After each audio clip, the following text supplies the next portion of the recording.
Hello friends, இன்றைக்கி நம்ம பருப்பு தால் செய்ய போகிறோம்.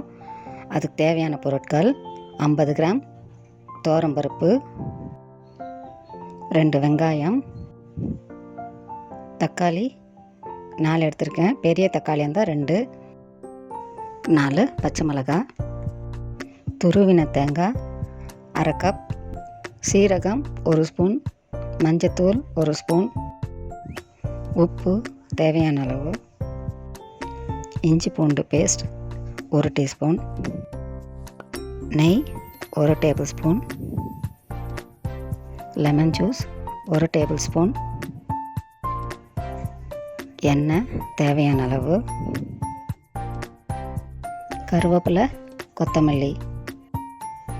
இவ்வளோதாங்க பருப்பு தால் செய்கிறதுக்கு தேவையான பொருட்கள். வாங்க எப்படி செய்கிறதுன்னு பார்க்கலாம். குக்கரில் பருப்பு, மஞ்சத்தூள், 2 டம்ளர் தண்ணி சேர்த்து பருப்பை வேக வச்சுக்கலாம். இப்போது ஸ்டவ் ஆன் பண்ணி குக்கரை ஸ்டவ்வில் வச்சுக்கலாம். குக்கர் சூடானதும் எண்ணெய் ஊற்றிக்கலாம். எண்ணெய் சூடானதும் கட் பண்ண ஆனியன், தேவையான உப்பு சேர்த்து ஆனியன் ப்ரௌன் ஆகிற வரையும் வதக்கலாம். ஆனியன் ப்ரௌன் ஆகிடுச்சு.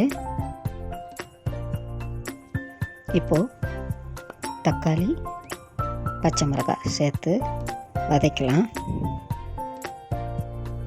இப்போது தக்காளி வதங்கிருச்சு. இஞ்சி பூண்டு தேங்காய் சேர்த்து அரைச்ச பேஸ்ட்டு, வேக வச்ச பருப்பு, தேவையான தண்ணி, உப்பு சேர்த்து ஸ்டவ்வை சிம்மில் வச்சு குழம்பு கொதிக்க வச்சுக்கலாம். இப்போது குழம்பு கொதித்து ரெடி ஆகிடுச்சு. குழம்புக்கு ஒரு தாளிப்பு கொடுத்துடலாம். ஸ்டவ் ஆன் பண்ணி கடாய் வச்சுக்கலாம். கடாயில் கொஞ்சம் நெய் ஊற்றிக்கலாம். நெய் சூடான பிறகு சீரகம், கருவேப்பிலை போட்டு தாளிச்சிட்டு கொதித்த சாம்பாரில் ஊற்றி கலந்துக்கலாம். இப்போது சுவையான பருப்பு தால் ரெடி ஆகிடுச்சு. கொத்தமல்லி, லெமன் ஜூஸ் சேர்த்து சூடாக சப்பாத்தியோட பரிமாறுங்க. இது சப்பாத்திக்கு சூப்பரான காம்பினேஷனாக இருக்கும். உங்களுக்கு இந்த ரெசிபி பிடிச்சுன்னா லைக் பண்ணுங்கள், ஷேர் பண்ணுங்கள், சப்ஸ்கிரைப் பண்ணுங்கள். பாய்.